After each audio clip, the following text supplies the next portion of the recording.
En una noche de lujo y apariencias, una cachetada en público revela la verdadera cara de un magnate controlador. Sin gritar ni victimizarse, su esposa desaparece. Pero no huye, prepara su ofensiva, y cuando regresa, no busca venganza. Trae en sus manos la ruina de él y el renacimiento de ella.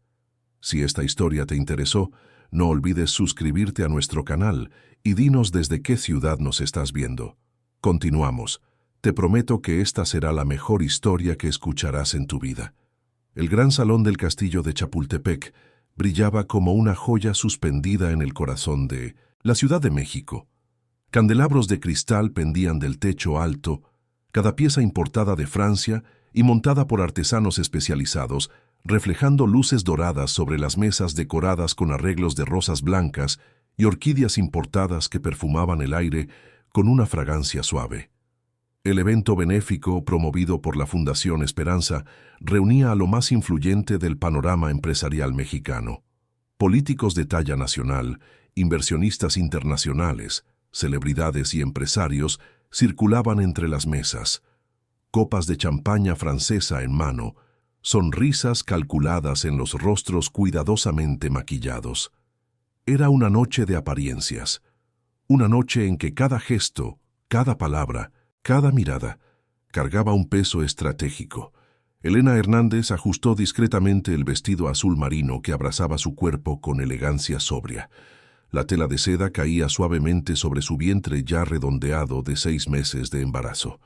La prenda había sido elegida con cuidado, no por ella, sino por la asesora de imagen que Ricardo había contratado años atrás para garantizar que su esposa siempre estuviera presentable en los eventos sociales. Discreta, elegante, pero jamás opacando a la figura principal. Elena estaba sentada a la izquierda en la mesa principal, como siempre lo había estado en los últimos 12 años. A la izquierda, nunca a su lado, nunca en el centro. Siempre un paso detrás de la imponente figura de Ricardo Vargas, su marido, el hombre que había levantado un imperio tecnológico e inmobiliario que dominaba el mercado nacional. Elena observaba el salón con ojos serenos pero atentos. Conocía ese mundo mejor de lo que la mayoría imaginaba. Conocía cada rostro, cada máscara, cada secreto susurrado en los pasillos. Sabía quién estaba endeudado, quién engañaba a quién, qué empresas estaban al borde de la quiebra, ocultas por maquillajes contables. Había aprendido a leer ese ambiente a lo largo de años de silencio observador. Sabía que detrás de las sonrisas cordiales se escondían ambiciones feroces, alianzas frágiles y envidia disfrazada de admiración. Ella misma había sido parte de ese engranaje por tanto tiempo que ya no recordaba cuándo había comenzado a sentirse solo una pieza decorativa en aquel tablero de ajedrez. Al lado derecho de Ricardo, en el lugar que debería ser de ella, estaba Brenda Mendoza. Un vestido rojo vibrante, un escote atrevido que rayaba en lo escandaloso para los estándares del evento, el cabello negro suelto en ondas perfectas que caían sobre sus hombros bronceados. Brenda reía fuerte, una risa estridente que contrastaba con el ambiente de conversaciones moderadas. Tocaba el brazo de Ricardo con una familiaridad excesiva, se inclinaba para susurrarle comentarios que hacían al empresario sonreír con una complicidad juvenil, como si hubiera vuelto a los 20 años. La escena era obscena en su transparencia. Elena sentía las miradas furtivas de los invitados alternando entre ella y la otra mujer. Lástima. Eso era lo que leía en los ojos de la gente. Lástima mezclada con curiosidad morbosa, con esa satisfacción secreta que las personas sienten al presenciar la caída ajena. La propia Brenda no era ninguna novedad. Elena sabía de su existencia desde hacía al menos 8 meses. Sabía del departamento que Ricardo le había comprado en Polanco. Sabía de los viajes a la costa los fines de semana. Sabía de las joyas caras y los regalos exorbitantes. Durante todo ese tiempo, Elena fingió no saber, como tantas esposas de la alta sociedad fingen. Era parte del acuerdo silencioso. Pero traerla al evento, sentarla en el lugar de honor, eso era diferente. Eso era una declaración pública de falta de respeto. Ricardo Vargas Se levantó de la silla, imponente en su smoking impecable hecho a la medida por un sastre italiano. Tenía 52 años, el cabello canoso peinado hacia atrás con gel importado, un porte altivo que venía no solo de la genética, sino de décadas cultivando una imagen de poder absoluto. Su mirada penetrante intimidaba a subordinados e impresionaba a inversionistas. Era un hombre que había construido todo con sus propias manos, o al menos eso decía la narrativa oficial. Su voz grave resonó por el salón cuando tomó el micrófono que el presentador le extendía. Señoras y señores, es un honor recibirlos en esta noche dedicada a transformar vidas a través de la educación.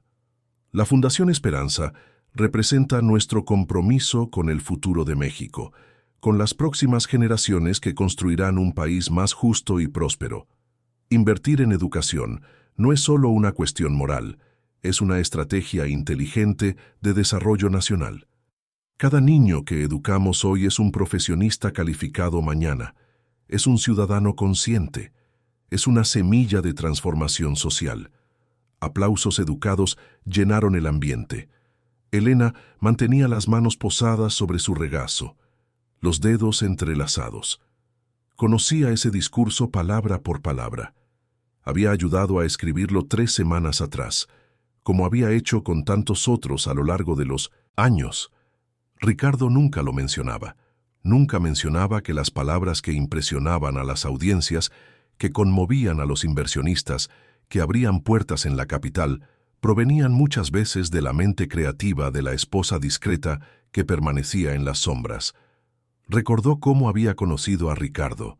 Tenía 26 años y acababa de ganar un Premio Nacional de Arquitectura Sustentable por un proyecto de vivienda popular que combinaba tecnología solar con diseño accesible.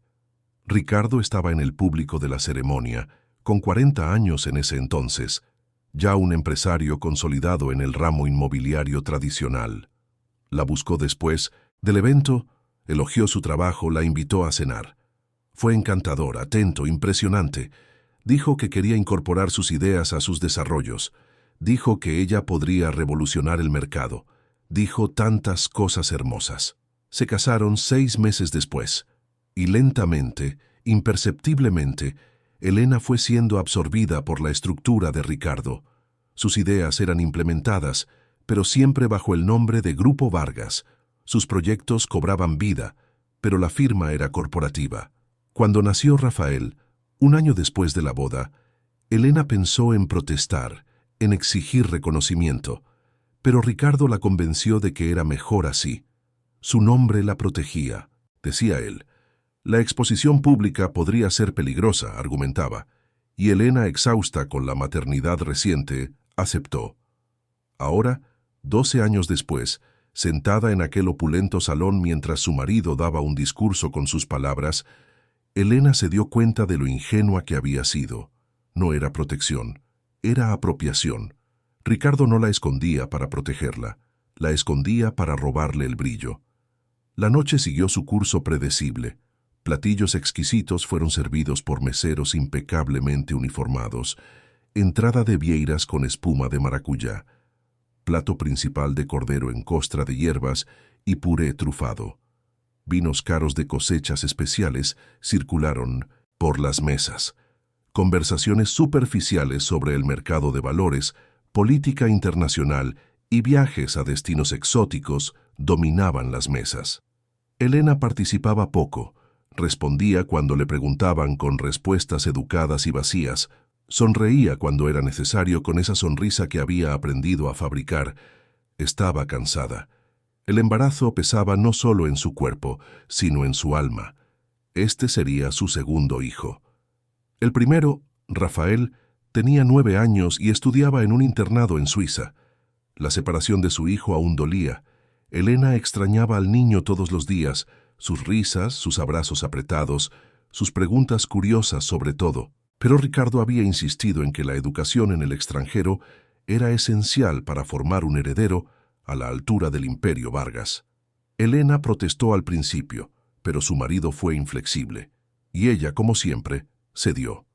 Rafael se había ido hacía 2 años. Ahora solo se veían durante las vacaciones escolares, cuando el niño regresaba a México hablando con acento extranjero, más distante en cada visita. Fue durante el postre, un soufflé de chocolate con helado de vainilla de Papantla, que todo comenzó a desmoronarse de forma irreversible. Brenda, ya visiblemente ebria por la cantidad excesiva de champaña que había consumido durante toda la noche, levantó la copa con un gesto teatral e hizo un brindis en voz alta, lo suficientemente alta para que no solo la mesa principal, sino las 3 mesas adyacentes escucharan perfectamente. Por los hombres visionarios que saben cuándo es hora de cambiar lo viejo por lo nuevo. Después de todo, las cosas viejas pierden el brillo, se desgastan, pasan de moda. Se necesita valor para abandonar lo viejo y abrazar lo nuevo, ¿no es así? El silencio que siguió fue cortante como un cristal roto. Elena sintió todas las miradas de la mesa y, de buena parte del salón, converger hacia ella. Algunas mujeres desviaron la mirada de inmediato, avergonzadas por la grosería explícita. Los hombres tosieron, se ajustaron las corbatas, encontraron un súbito interés en sus platos de postre. Una señora de cabello blanco junto a Elena murmuró algo sobre la falta de educación. Pero Ricardo, sin embargo, sonrió. Una sonrisa cruel, calculada, satisfecha, que Elena conocía muy bien. Era la sonrisa que usaba cuando estaba a punto de aplastar a un competidor en una negociación, cuando cerraba un trato desventajoso para la otra parte, cuando ganaba una disputa judicial. Elena respiró hondo, sintiendo el aire llenar sus pulmones lentamente. Podría haberlo dejado pasar, podría haber ignorado la provocación grosera y mantenido la compostura silenciosa que había mantenido durante 12 años. Pero algo dentro de ella, tal vez el cansancio acumulado de años de humillaciones discretas y públicas, tal vez el instinto materno de proteger al niño que llevaba, tal vez simplemente el límite humano de cuánta falta de respeto puede soportar una persona, hizo que respondiera. Su voz era baja pero firme y cristalina, cada palabra articulada con precisión. El valor de algo no se mide por la novedad, sino por la sustancia, por la profundidad, por la capacidad de resistir el tiempo.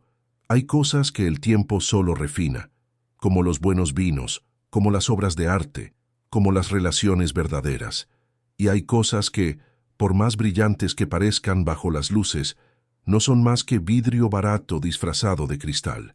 Basta una mirada más atenta para notar la diferencia. La respuesta fue educada, envuelta en una metáfora sofisticada, pero su significado fue clarísimo para todos los presentes. No solo devolvió la provocación, expuso a Brenda como lo que realmente era: vidrio barato, falsedad brillante, imitación vulgar. Brenda abrió, los ojos de par en par, la boca abierta en shock e indignación. Su rostro se sonrojó intensamente, una mezcla de rabia y humillación. Miró a Ricardo, esperando que la defendiera, que pusiera a su esposa en su lugar. Y Ricardo no la decepcionó. Se giró lentamente hacia Elena y ella vio en sus ojos algo que la heló hasta los huesos. No era rabia explosiva, no era furia descontrolada, era algo mucho peor. Era cálculo frío, era una decisión premeditada, era la expresión de un hombre que estaba a punto de dar un ejemplo público. Ricardo se levantó de la silla con movimientos deliberados y caminó alrededor de la mesa principal. Sus pasos eran lentos, medidos, amenazantes en su calma. Se detuvo junto a la silla de Elena, tan cerca que ella podía oler el whisky que él había bebido antes de la cena mezclado con el perfume caro que usaba. Elena levantó el rostro hacia él, aún sin comprender completamente lo que estaba a punto de suceder. El salón entero observaba ahora, las conversaciones completamente interrumpidas, los cubiertos posados sobre los platos, los meseros paralizados con charolas en las manos. Ricardo se inclinó ligeramente, como si fuera a susurrarle algo al oído a su esposa, un gesto que podría parecer cariñoso para quien observara de lejos. Pero entonces, en un movimiento rápido y brutal que tomó a todos por sorpresa, su mano derecha se levantó y descendió con fuerza violenta contra el rostro de Elena. El chasquido de la cachetada resonó en el salón como un trueno seco que silenció hasta los murmullos. Elena sintió el dolor explotar en el lado izquierdo de su rostro, un ardor agudo que se extendió desde la mejilla hasta la sien, irradiando hacia la mandíbula. Su oído zumbó fuerte, un sonido agudo que ahogaba todos los demás. Lágrimas involuntarias brotaron de sus ojos, una reacción física que no podía controlar, pero las contuvo con toda la fuerza que tenía. No se derrumbaría, no aquí, no frente a 300 personas. No les daría esa satisfacción. El salón se sumió en un silencio sepulcral, pesado, sofocante. 300 invitados, incluyendo a algunos de los individuos más poderosos del país, acababan de presenciar lo impensable. Uno de los hombres más influyentes de México, un filántropo célebre, un empresario respetado, acababa de agredir públicamente a su esposa embarazada. Ricardo regresó a su lugar junto a Brenda con la misma calma con que se había levantado, como si solo hubiera ajustado el mantel o saludado a un conocido. Brenda ahora tenía una sonrisa triunfante en los labios, los ojos brillando con una satisfacción cruel. Tocó el brazo de Ricardo posesivamente, reclamándolo, marcando territorio. Él tomó su copa de vino tinto, bebió un sorbo largo y lento, saboreando el líquido, como si nada hubiera pasado, como si aquello fuera solo un gesto rutinario en una noche cualquiera. Elena permaneció sentada por unos segundos que parecieron eternos, interminables. Sentía el lado izquierdo de su rostro latir en oleadas de dolor, el sabor metálico de la sangre en la comisura de la boca, donde sus propios dientes habían cortado la parte interna de la mejilla. Su mano instintivamente fue a su vientre, protegiendo al bebé, verificando si todo estaba bien. A su alrededor, la gente comenzaba a susurrar, voces bajas pero audibles cargadas de shock, vergüenza y esa curiosidad morbosa que provocan los escándalos. Sabía que estaba siendo observada por todos. Sabía que cada movimiento suyo a partir de ese momento sería recordado, comentado, diseccionado por los presentes durante semanas, meses, años. Algunos esperaban que gritara, que hiciera un escándalo digno de telenovela, que le arrojara el vino a la cara a su marido o rompiera platos. Otros esperaban que se derrumbara en lágrimas, que se encogiera como una niña castigada, que huyera corriendo por la salida lateral, escondiendo el rostro. Elena hizo algo completamente diferente, algo que ninguno de los presentes esperaba. Se levantó de la silla con una calma y una dignidad que la sorprendieron hasta a ella misma. Alisó el vestido de seda con las manos, recompuso su postura erguida, levantó la barbilla en un gesto de orgullo silencioso. Tomó el pequeño bolso de mano plateado que estaba sobre la silla. Entonces, sin decir una sola palabra, sin mirar a Ricardo, sin mirar a Brenda, sin mirar a nadie en específico, comenzó a caminar hacia la salida principal del salón. Sus tacones altos golpeaban el piso de mármol italiano pulido en un ritmo constante, firme, acompasado, que resonaba en el salón completamente silencioso como una sentencia siendo pronunciada. Cada paso era una afirmación de existencia. Cada golpe de los tacones era una declaración de que ella todavía existía como persona, todavía tenía voz aunque no hablara, todavía tenía poder aunque nadie lo supiera aún. Elena atravesó el salón, entero, que parecía extenderse infinitamente frente a ella, bajo la mirada perpleja, impactada y en algunos casos admirada de 300 invitados. Pasó junto a las mesas decoradas con flores que ahora parecían absurdamente frívolas, junto a los meseros paralizados con charolas en las manos temblando ligeramente, junto a los guardias de seguridad que no sabían si debían intervenir o fingir que no habían visto nada. La puerta principal estaba a kilómetros de distancia, o así parecía. Pero no vaciló. No aceleró el paso como quien huye, no demostró debilidad ni desesperación. Cuando finalmente cruzó las puertas dobles de cristal y llegó al vestíbulo de entrada climatizado del castillo, el aire más frío de la noche de junio en la Ciudad de México la envolvió como un manto. Elena se detuvo un momento, permitiéndose finalmente respirar hondo. Sus manos temblaban ahora, toda la adrenalina acumulada del momento inundando su cuerpo en oleadas. Se recargó en la pared de mármol por un instante, cerró los ojos, se llevó la mano al rostro que aún ardía, como si estuviera en llamas. Fue entonces cuando se dio cuenta con absoluta claridad. Ya no había vuelta atrás. 12 años de matrimonio, 12 años de sacrificios diarios, 12 años de silencio cómplice y colaboración invisible, habían terminado con una cachetada pública. Y algo dentro de ella, algo que había estado dormido por tanto tiempo que casi había olvidado su existencia, acababa de despertar con toda su fuerza. Elena le pidió al portero que llamara un taxi, y cuando el vehículo llegó, dio una dirección que no visitaba desde hacía años. Calle Ámsterdam, número 423, en La Condesa. Era una colonia antigua de la ciudad, con edificios de arquitectura ecléctica de los años 50, mezclados con construcciones más modernas, cafés de moda y galerías de arte independientes. Entre ellos, casi escondido por una higuera antigua, se encontraba un edificio estrecho de 3 pisos con fachada de ladrillos aparentes rojizos y ventanas altas de madera. El Taller Andrade. Aquel lugar había sido completamente suyo. El único espacio en la vida de Elena que Ricardo nunca controló, nunca invadió, nunca reclamó. Antes de Ricardo, antes del matrimonio que lo cambió todo, antes de convertirse en la señora Vargas, que circulaba en eventos de gala como una pieza decorativa, Elena Andrade era una joven arquitecta brillante, premiada, solicitada, que soñaba con transformar los espacios urbanos y democratizar el acceso a la arquitectura de calidad. El taller había sido su primera gran inversión personal, comprado con parte de la herencia que le dejó su padre, un profesor universitario de filosofía que siempre había creído en el inmenso talento de su hija. Elena no visitaba el lugar desde hacía 5 largos años. Después del nacimiento de Rafael y de la mudanza al lujoso penthouse que Ricardo insistió en comprar, simplemente se alejó de ese mundo.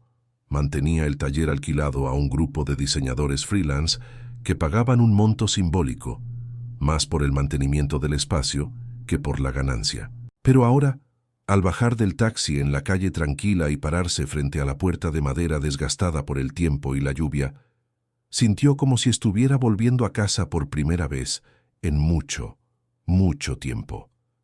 Elena subió los 3 tramos de la estrecha escalera con dificultad, el embarazo de 6 meses convirtiendo cada escalón en un verdadero desafío físico. Cuando finalmente abrió la puerta del segundo piso con la llave que milagrosamente aún tenía en su llavero, el olor característico a madera envejecida, pintura al óleo, papel e historia, la envolvió como el abrazo de un ser querido. El espacio estaba exactamente como lo recordaba en sus memorias más profundas, paredes de ladrillo expuesto pintadas con una capa de blanco que dejaba ver la textura, grandes ventanales que durante el día llenaban el ambiente de una luz natural dorada, estantes de madera de demolición repletos de gruesos libros de arquitectura, diseño industrial, historia del arte y teoría urbana.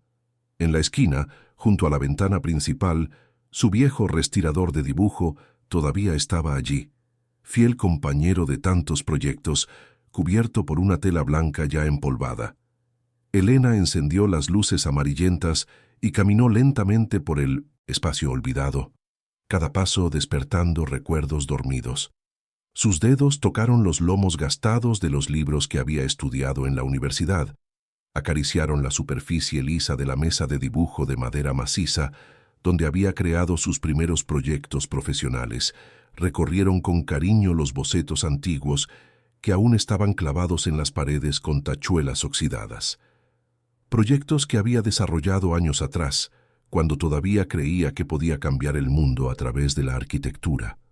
Casas sustentables para comunidades de bajos ingresos, espacios comunitarios que promovían la integración social, edificios que combinaban tecnología de punta con una profunda conciencia ambiental. Fue entonces, mirando aquellos dibujos amarillentos por el tiempo, que recordó algo crucial. Elena caminó decidida hasta el archivero metálico en el fondo del taller, sus manos ahora firmes y decididas, y abrió el cajón inferior que rechinó por las bisagras antiguas. Dentro, meticulosamente organizado en carpetas de colores etiquetadas, estaba todo lo que necesitaba: contratos antiguos, registros de patentes, documentos notariales, comprobantes de propiedad intelectual. Y allí, en una carpeta verde descolorida, estaba el contrato prenupcial que ella y Ricardo habían firmado hacía 13 años, pocos días antes de la suntuosa boda que reunió a 500 invitados. Elena sacó el grueso documento con manos que comenzaban a temblar de nuevo, pero ahora no de miedo o shock, sino de una emoción diferente, una mezcla de rabia contenida y esperanza naciente. Comenzó a leer línea por línea, cláusula por cláusula, palabra por palabra, y entonces encontró exactamente lo que buscaba: la cláusula 12, párrafo 3, propiedad intelectual. Todos los derechos de autor, patentes, creaciones intelectuales, proyectos e innovaciones desarrolladas por cualquiera de las partes antes o durante el matrimonio, permanecerían como propiedad exclusiva, intransferible e irrevocable del creador original. Una sonrisa lenta, incrédula y al mismo tiempo determinada se formó en los labios aún adoloridos de Elena. Ricardo siempre había sido demasiado arrogante, demasiado confiado, demasiado seguro de sí mismo para leer contratos largos con atención a los detalles. Había confiado ciegamente en sus caros abogados, creyendo que protegerían sus intereses. Pero los abogados no sabían algo absolutamente crucial. No sabían que Elena no era solo la joven esposa bonita y educada. No sabían que no era solo una arquitecta talentosa que había abandonado su carrera.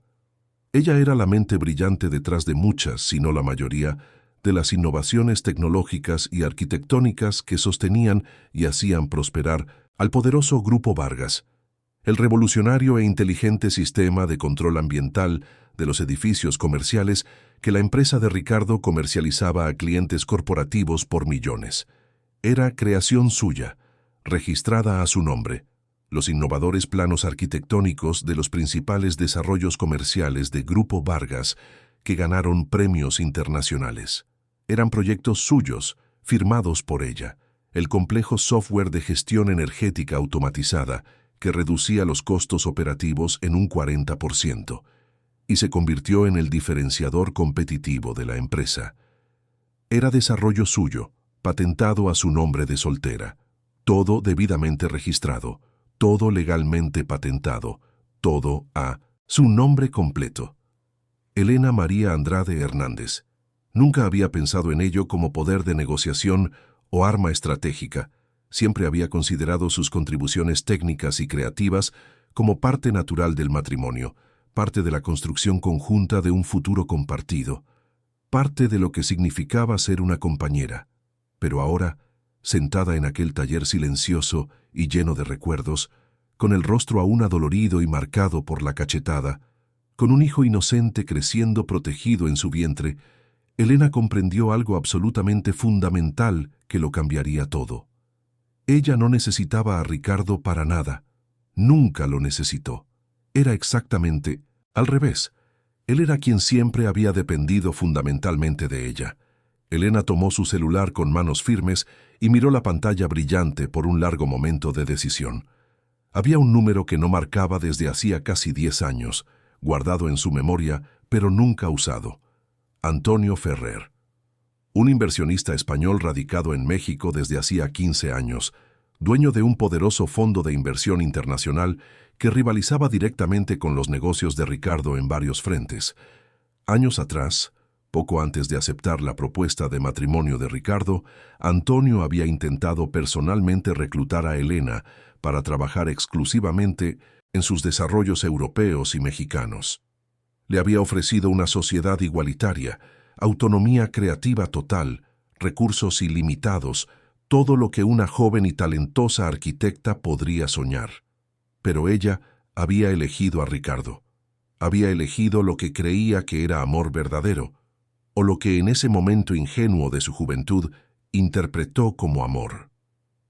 Ahora, a las 2 de la mañana de un viernes frío de junio, sentada sola en su antiguo y empolvado taller, Elena marcó el número que nunca había olvidado por completo. El teléfono sonó 3 veces antes de que la voz grave y ligeramente ronca de Antonio respondiera, confundida por la hora inusual. «¿Bueno? ¿Quién habla?» Elena respiró hondo, llenando sus pulmones de aire y de valor. «Antonio», habla Elena Andrade. «Sé que ha pasado mucho tiempo y que esta hora es completamente inadecuada, pero necesito hablar contigo urgentemente, y quiero dejar claro desde ahora, no es una petición desesperada de ayuda. Es una propuesta seria de negocios». Hubo una larga pausa del otro lado de la línea, seguida de un sonido de movimiento, probablemente Antonio sentándose en la cama y encendiendo una luz.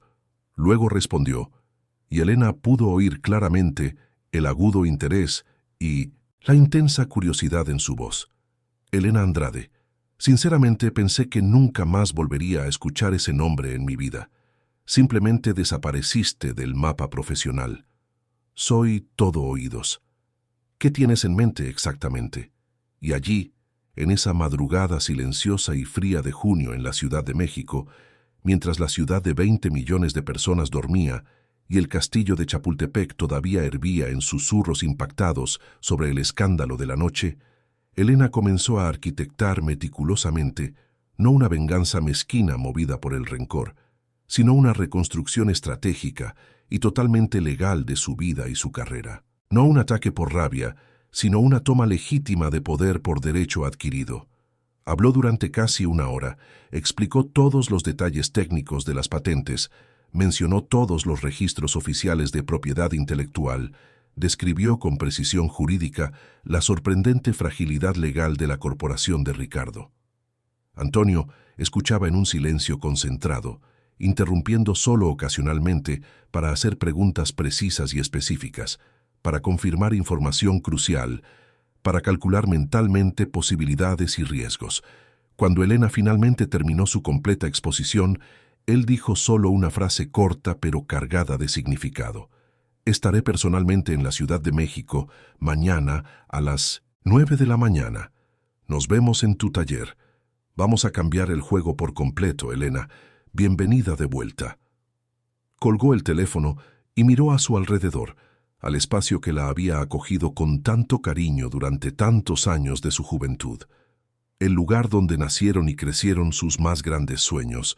El lugar donde ella todavía era simplemente Elena Andrade, la arquitecta visionaria y premiada, y no solo la señora Vargas, la esposa invisible y decorativa de un poderoso empresario.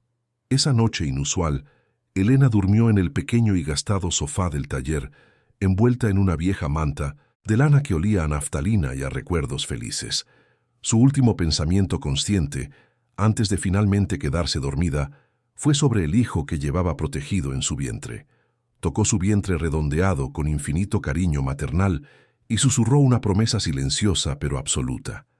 «Vas a nacer en un mundo completamente diferente, mi amor. Un mundo donde tu mamá no es la sombra insignificante de nadie. Un mundo donde ella volvió a ser ella misma». Mientras tanto, muy lejos de allí, en el absurdamente lujoso penthouse del edificio más caro y exclusivo de toda la Ciudad de México, Ricardo Vargas abría su tercera botella de whisky escocés importado de 50 años y brindaba ruidosamente con Brenda.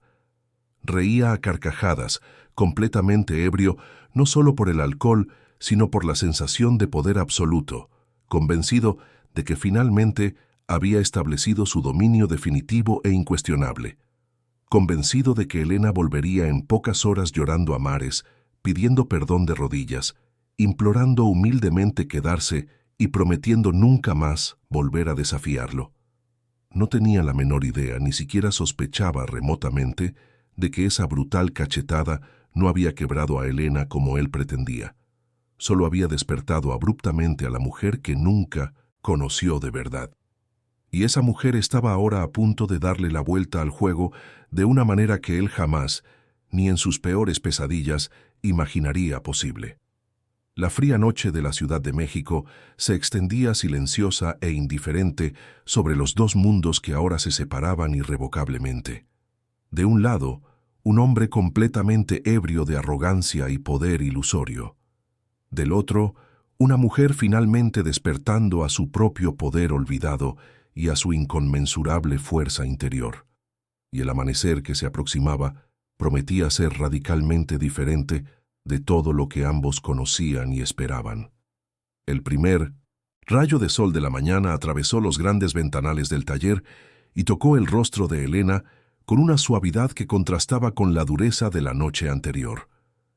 Abrió los ojos lentamente, desorientada por un momento, hasta que la realidad volvió como una ola fría, el sofá incómodo, el taller olvidado, la cachetada, la decisión, todo real, todo irreversible.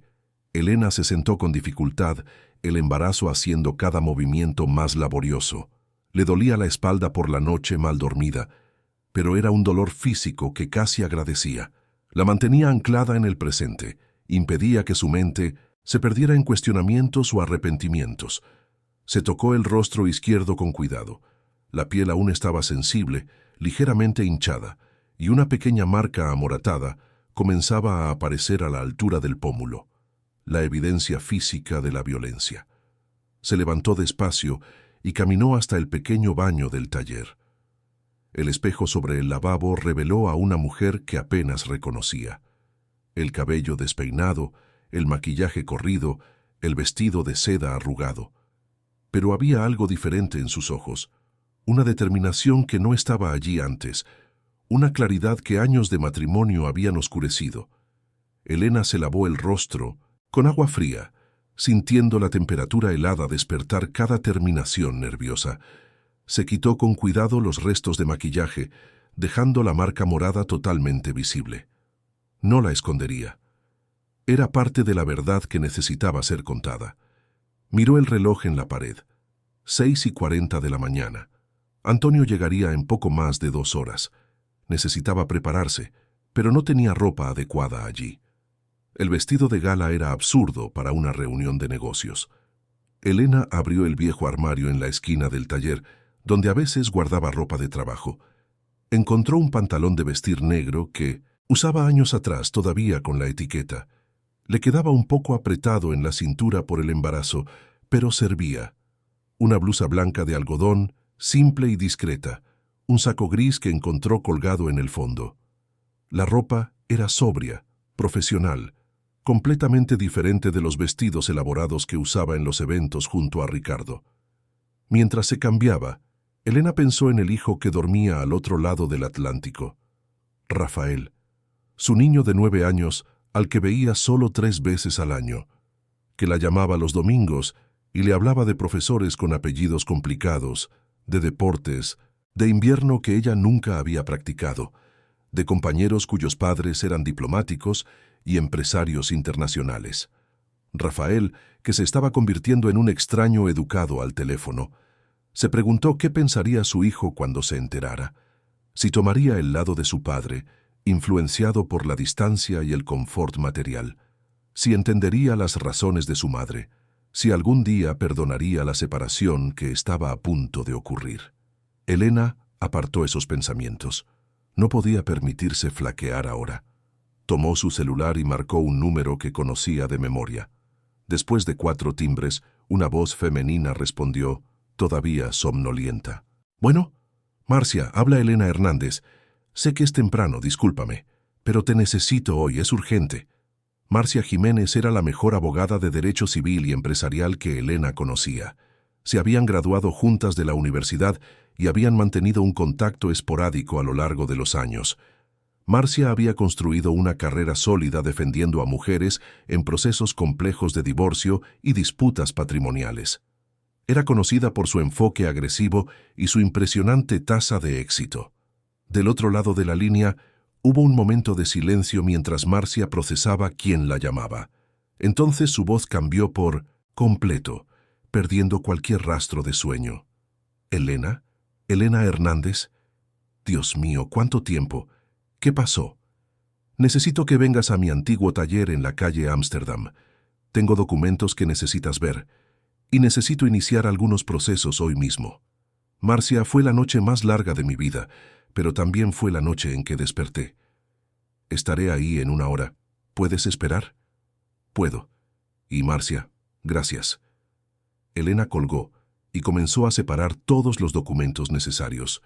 El contrato prenupcial, las patentes registradas a su nombre, los proyectos archivados que comprobaban su autoría, comprobantes de transferencias bancarias antiguas que mostraban inversiones que había hecho en la empresa de Ricardo en los primeros años, correspondencia por correo electrónico donde detallaba soluciones técnicas para problemas de los desarrollos, todo meticulosamente organizado en una carpeta grande. A las 8 en punto sonó el timbre del taller. Elena bajó las escaleras y abrió la puerta. Marcia Jiménez estaba allí, vestida impecablemente con un traje sastre azul marino, el cabello recogido en un chongo perfecto, un portafolio de cuero en la mano. Pero su rostro cambió por completo cuando vio a Elena. Sus ojos se fijaron de inmediato en la marca morada en el rostro de su amiga. «Dios mío, Elena, ¿él te hizo esto?» Elena solo asintió con la cabeza, sin confiar en su voz en ese momento. Marcia entró, subió las escaleras a su lado, y cuando llegaron al taller, atrajo a Elena en un fuerte abrazo. «Lo siento mucho que hayas pasado por esto, pero estoy aquí ahora, y lo vamos a resolver». Se sentaron a la mesa de dibujo, y Elena comenzó a explicarlo todo. La noche anterior, el evento, Brenda, la cachetada pública, la decisión de no volver, y entonces le mostró los documentos. Marcia leía cada página con creciente atención, sus ojos abriéndose de par en par con cada nueva revelación. «Elena, ¿me estás diciendo que básicamente toda la infraestructura tecnológica de Grupo Vargas está patentada a tu nombre?» «Exactamente». Ricardo nunca le prestó atención. Para él, yo era solo la esposa que ayudaba ocasionalmente. No se dio cuenta de que todas las innovaciones que diferencian a su empresa en el mercado son mías. El sistema de fachadas inteligentes, el software de gestión energética, hasta el diseño de los edificios comerciales que ganaron esos premios internacionales. Todo mío. Marcia comenzó a tomar notas rápidas, su mente jurídica ya trabajando en las posibles estrategias. Tenemos una base sólida para una demanda por uso indebido de propiedad intelectual. Podemos pedir una orden de restricción inmediata para interrumpir el uso de todas estas tecnologías. Eso paralizaría por completo las operaciones de la empresa. Además, tenemos la agresión física presenciada por cientos de personas. Necesitaré testimonios, pero considerando quién estaba presente en ese evento, no será difícil conseguirlos. Fue entonces cuando sonó el segundo timbre del día. 9 de la mañana. Antonio Ferrer. Elena bajó de nuevo y encontró a un hombre alto, de cabello oscuro con canas en las sienes, vestido, de manera casual pero elegante, con pantalones de mezclilla oscuros y una camisa blanca de lino. Antonio tenía 55 años, pero aparentaba menos. Sus ojos cafés eran inteligentes y atentos. Cuando vio a Elena, su rostro mostró una genuina preocupación al notar la marca en su rostro. «Elena, ¿qué pasó exactamente?» Ella lo guió escaleras arriba, se lo presentó a Marcia, y los tres se sentaron. Elena contó la historia una vez más, cada repetición haciéndola más real, más definitiva. Antonio escuchaba en silencio, sus dedos entrelazados sobre la mesa, su rostro endureciéndose con cada detalle. Cuando terminó, Antonio respiró hondo antes de hablar. «Elena, primero quiero que sepas que estoy aquí no solo por una oportunidad de negocio, aunque es excelente. Estoy aquí porque siempre admiré tu trabajo y porque lo que Ricardo hizo es inadmisible. Dicho esto, hablemos de estrategia. Si realmente controlas la base tecnológica de su empresa y si presentamos las demandas hoy mismo, las acciones de Grupo Vargas se van a desplomar. Los inversionistas entrarán en pánico. Es el momento perfecto para una adquisición hostil». Marcia intervino, su voz profesional y calculada. «Sugiero el siguiente cronograma. Primero, Elena presenta una denuncia penal por agresión. Esto es urgente y debe hacerse antes de que Ricardo intente crear alguna narrativa alternativa. Segundo, Presentamos una demanda civil por uso indebido de propiedad intelectual, solicitando una orden de restricción inmediata. Tercero, simultáneamente, Antonio hace una oferta pública de compra de las acciones. La combinación de estas tres acciones creará una tormenta perfecta. ¿Y yo?, preguntó Elena. ¿Cuál es mi papel, además de víctima y demandante? Antonio sonrió, una sonrisa que transmitía respeto y complicidad. Serás la directora de innovación y sustentabilidad de la nueva empresa. Me reportarás directamente a mí, pero tendrás total autonomía sobre tus proyectos. Crearemos una división completamente nueva enfocada en arquitectura sustentable y tecnología verde. Tu nombre estará en la puerta, en los proyectos, en todo. Se acabó la época en que trabajabas en las sombras. Elena sintió que algo se movía dentro de ella. No era solo alivio o satisfacción, era reconocimiento. Era el comienzo de una reconstrucción de identidad que ni siquiera sabía que necesitaba. Entonces empecemos. Hoy. Ahora. Las siguientes 2 horas fueron un torbellino de actividad. Marcia hizo llamadas a un agente del Ministerio Público que conocía, le explicó la situación y agendó una hora para el registro formal de la denuncia. Preparó la demanda inicial por propiedad intelectual con todos los anexos. Antonio habló con sus abogados en España y en México, coordinando la estrategia de adquisición. Elena firmó documentos, proporcionó detalles técnicos, respondió preguntas. Al mediodía estaban listos. Marcia miró a Elena con una mezcla de preocupación y admiración. ¿Estás preparada para esto? Porque cuando salgamos de aquí y vayamos a la agencia del Ministerio Público, ya no habrá vuelta atrás. La noticia se filtrará en pocas horas. Tu vida se pondrá de cabeza. Elena se tocó el vientre instintivamente, sintiendo el leve movimiento del bebé. Mi vida ya se puso de cabeza. Solo estoy tomando el control de la dirección. Salieron del taller en 2 autos. Marcia y Elena en uno, Antonio en otro. La agencia del MP estaba en el centro, un edificio antiguo pero bien mantenido. El agente que las recibió era un hombre de mediana edad, de cabello canoso, que trató a Elena con una amabilidad respetuosa. Escuchó su relato, hizo preguntas específicas sobre la agresión, sobre los testigos, sobre el contexto.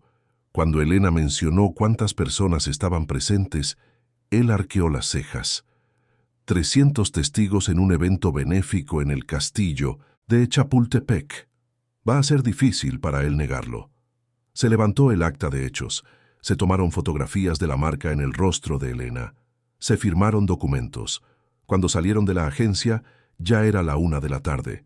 Marcia sugirió que fueran a comer, a descansar un poco antes del siguiente paso. Pero Elena negó con la cabeza. No, quiero ir a la empresa, ahora. Quiero que Ricardo sepa que no me estoy escondiendo. Antonio y Marcia intercambiaron miradas. Era arriesgado, confrontativo, pero también era poderoso. Elena estaba reclamando su espacio, su voz, su existencia. Entonces vamos. Pero voy contigo, dijo Marcia. Y no vamos solas. Llamaré a 2 oficiales para que nos acompañen. Es el procedimiento estándar en casos de violencia doméstica, cuando hay necesidad de buscar pertenencias o confrontar al agresor. La sede de Grupo Vargas estaba en Paseo de la Reforma, una de las direcciones más prestigiosas de la ciudad. Era una torre de vidrio y acero de 30 pisos, moderna e imponente, que reflejaba el cielo y los edificios vecinos en su fachada espejada. Elena conocía cada centímetro de ese edificio. Había ayudado a diseñar sistemas cruciales de su construcción, pero hacía meses que no entraba allí. Ricardo prefería que se quedara en casa lejos de los negocios, protegida de la realidad corporativa, como él decía. Cuando los 2 autos se detuvieron frente al edificio, Elena respiró hondo. Marcia estaba a su lado, vestida impecablemente con su traje de batalla. 2 oficiales de policía uniformados los acompañaban, confiriendo seriedad y oficialidad al momento. Antonio prefirió esperar afuera, estratégicamente. Su presencia se revelaría en el momento adecuado. Elena bajó del auto y caminó hacia la entrada principal. Las puertas de cristal se abrieron automáticamente, y entró en el vestíbulo de doble altura, con piso de mármol pulido y paredes decoradas con arte contemporáneo. La recepcionista, una joven de cabello rubio recogido y uniforme impecable, los miró con evidente sorpresa. «Buenos días. ¿En qué puedo ayudarles?». Marcia dio un paso al frente, su voz firme y profesional. «Licenciada Marcia Jiménez, abogada. Estoy acompañando a la señora Elena Hernández. Necesitamos hablar inmediatamente con el señor Ricardo Vargas. Es un asunto urgente de naturaleza legal». La recepcionista miró a Elena, y sus ojos se abrieron de par en par al reconocerla. La esposa del dueño de la empresa. Miró también a los policías, con evidente confusión en su rostro. «Permítame llamar a su secretaria». Elena intervino, su voz tranquila pero cargada de autoridad. «No es necesario. Conozco el camino». Comenzó a caminar hacia los elevadores, seguida por Marcia y los oficiales. La recepcionista tomó el teléfono rápidamente, seguramente alertando a alguien arriba.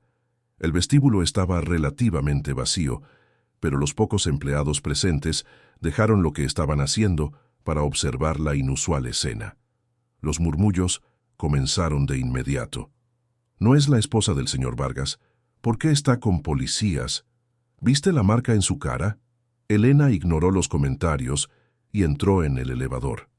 Apretó el botón del piso 29, donde estaba la presidencia. Las puertas se cerraron y durante el silencioso ascenso observó su reflejo en el espejo del elevador. Se veía diferente, más fuerte, más presente. La mujer que le devolvía la mirada no era la Elena que entraba a ese edificio años atrás, sonriente y tímida junto a su marido. Era alguien nuevo, alguien a quien apenas comenzaba a conocer. Las puertas se abrieron directamente en el piso ejecutivo, un espacio amplio con alfombra gris, paredes blancas y costosas obras de arte. La secretaria de Ricardo, Fernanda, estaba de pie detrás de su escritorio, con el teléfono aún en la mano. Tenía 30 y tantos años, siempre impecablemente vestida y eficiente.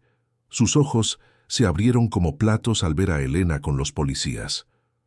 «Señora Vargas, no sabía que vendría hoy. El señor Ricardo está en una reunión y pidió no ser interrumpido». Marcia una vez más tomó la iniciativa. «Esto no es una visita social. Tenemos una notificación legal que hacer y necesitamos acceso inmediato». Fernanda miró de Elena a los policías, claramente sin saber qué hacer. Fue entonces cuando la puerta de la oficina de Ricardo se abrió abruptamente. Él apareció, vistiendo un traje oscuro, corbata impecable, el cabello perfectamente peinado, pero su rostro mostraba sorpresa e irritación. «Elena, ¿qué demonios estás haciendo aquí? ¿Y por qué trajiste a la policía a mi empresa?». Elena lo encaró directamente, sin desviar la mirada. Toda la humillación de la noche anterior, todos los años de silenciosa falta de respeto, todo convergió en ese momento. «Vine a notificarte formalmente. Levanté un acta de hechos por agresión física. Me golpeaste frente a 300 personas. Eso tiene consecuencias legales». El rostro de Ricardo se endureció. Miró a su alrededor dándose cuenta de que otros ejecutivos habían salido de sus oficinas atraídos por el ruido. Su imagen cuidadosamente construida se estaba haciendo añicos frente a sus subordinados. «Estás exagerando. Fue solo un momento de tensión. Tú me provocaste, me faltaste al respeto en público». Marcia intervino, su voz cortante como el vidrio. «Señor Vargas, soy la abogada de la señora Hernández. Ninguna provocación, real o imaginaria, justifica la violencia física contra una mujer embarazada. Además de la denuncia penal, estamos presentando hoy una demanda civil por uso indebido de propiedad intelectual. La señora Elena es la titular legal de diversas patentes y derechos de autor que su empresa utiliza sin autorización ni compensación adecuada. Eso es ridículo. Elena es mi esposa. Todo lo que desarrollamos fue en conjunto». Marcia sonrió, pero era una sonrisa fría, profesional. «El contrato prenupcial que usted firmó hace 13 años dice exactamente lo contrario. Aquí está debidamente registrado ante notario». Le extendió una copia del documento. Ricardo la tomó, sus ojos recorriendo las páginas rápidamente. Elena observaba cómo su expresión cambiaba de irritación a confusión, luego a comprensión y finalmente a algo que se acercaba al pánico. «No puedes hacer esto. Esto paralizaría toda la empresa». Elena finalmente habló, su voz baja pero firme. «Puedo y lo haré. Durante 12 años trabajé en las sombras mientras tú te llevabas todo el crédito. Durante 12 años fui tratada como un accesorio decorativo. Anoche me humillaste públicamente y me agrediste. Esto se acaba ahora. O aceptas negociar en mis términos, o veré cómo tu empresa se desmorona». Ricardo dio un paso hacia ella e inmediatamente los dos oficiales se interpusieron. Se detuvo, dándose cuenta de cuánto había cambiado la situación. Ya no era el hombre poderoso que lo controlaba todo. Era un agresor bajo investigación, un empresario vulnerable cuya infraestructura estaba a punto de ser legalmente desafiada.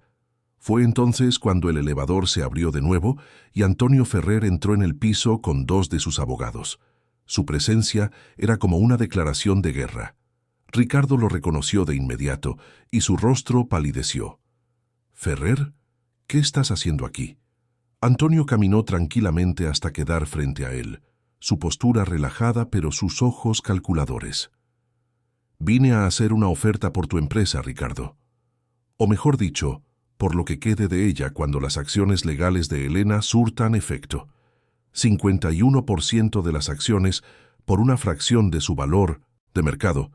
Es una oferta generosa considerando que en 48 horas tus acciones no valdrán nada. ¿Orquestaste esto con ella? ¿Te estás aprovechando de su situación para derribarme?» Antonio negó lentamente con la cabeza. «No, Elena me buscó. No me necesitaba, pero me ofreció una oportunidad de sociedad. Subestimaste a tu esposa, Ricardo. Siempre la subestimaste, y ahora vas a pagar por ello». La oficina estaba en completo silencio. Todos los ejecutivos presentes observaban la escena como si estuvieran viendo un drama en vivo. Ricardo miró a su alrededor, buscando aliados, apoyo, cualquier cosa, pero solo encontró miradas de shock, curiosidad y, en algunos casos, una silenciosa satisfacción. No era querido. Era temido y respetado por su poder, pero no amado. Elena dio un paso al frente, acercándose lo suficiente para que solo Ricardo la escuchara claramente. «Lo tenías todo, Ricardo. Tenías una socia talentosa, una familia, respeto. Pero no fue suficiente. Necesitabas el control total, la humillación pública, demostrar tu poder. Ahora vas a aprender que el verdadero poder no viene de aplastar a los demás. Viene de construir algo genuino». Se dio la vuelta y comenzó a caminar de regreso al elevador. Marcia la acompañó, seguida por los oficiales. Antonio hizo un gesto a sus abogados, quienes comenzaron a distribuir documentos a Ricardo y a los ejecutivos presentes. Eran los términos preliminares de la oferta de adquisición. «Tienes 24 horas para responder», dijo Antonio. «Después de eso, la oferta disminuye, y cada día que pasa disminuye aún más. Piénsalo bien, Ricardo. Es tu única salida digna». Las puertas del elevador se cerraron, llevando a Elena, Marcia y los oficiales de vuelta a la planta baja. Nadie habló durante el descenso. Cuando llegaron al vestíbulo, ahora lleno de empleados curiosos que seguramente habían oído rumores de lo que estaba sucediendo arriba, Elena atravesó el espacio con la misma dignidad con la que había salido del castillo de Chapultepec la noche anterior. Cuando finalmente salieron del edificio y el aire fresco de la tarde le tocó el rostro, Elena se permitió finalmente respirar hondo. Le temblaban ligeramente las piernas, la adrenalina comenzando a disminuir.